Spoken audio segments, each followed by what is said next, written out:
I was talking to a client yesterday and we were doing what I spend a significant amount of my time doing, which is discussing the terms of a settlement with a client.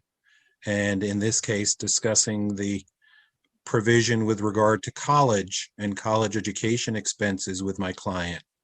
My name's Ken Novenstern. I'm a partner in Fredman, Baken, and Novenstern in White Plains and Mount Kisco, New York.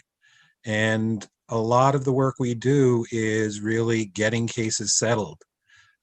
Divorce is a difficult process. We have to focus clients.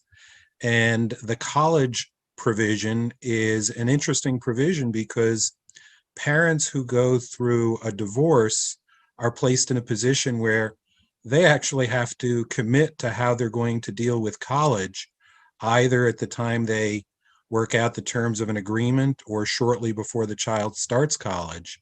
And parents who aren't going through a divorce don't have to make that kind of legal commitment. So it's an interesting dichotomy.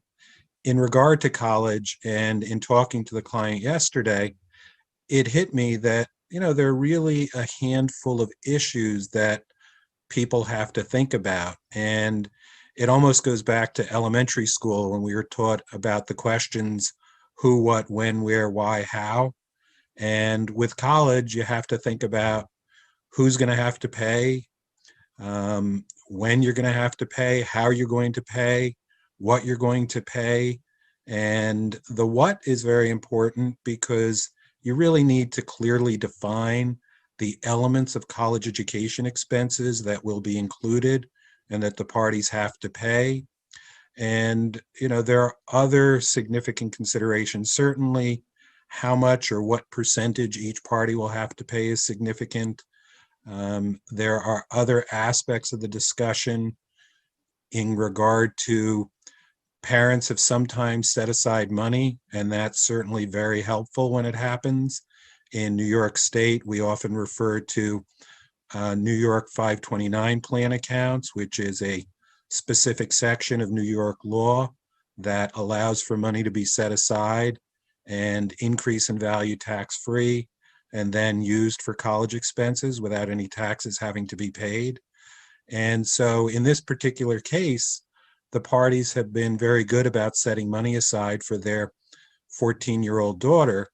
And so it actually made the discussion a little bit easier because in talking with my client about the percentage that he might pay toward college, the percentage that his spouse might pay toward college, um, we realized that where we're using a SUNY cap, like in this case, the fact that there's a percentage obligation for each party becomes a little bit less significant because with the amount of money they already have set aside, it's very possible that if their daughter attends a SUNY school, that 4 or 5 years from now, the money they've set aside could cover a substantial portion of college. So college is just one piece of a bigger puzzle. And the goal really in most cases is to work out all of the terms of a separation agreement, get the agreement signed so the parties are legally separated, and then go on to hopefully an uncontested divorce. So if you have any questions concerning college expenses or any other aspect of possible divorce, please feel free to give me a call at 914-241-2400 or 997-9070. And I look forward to talking to you. Take care.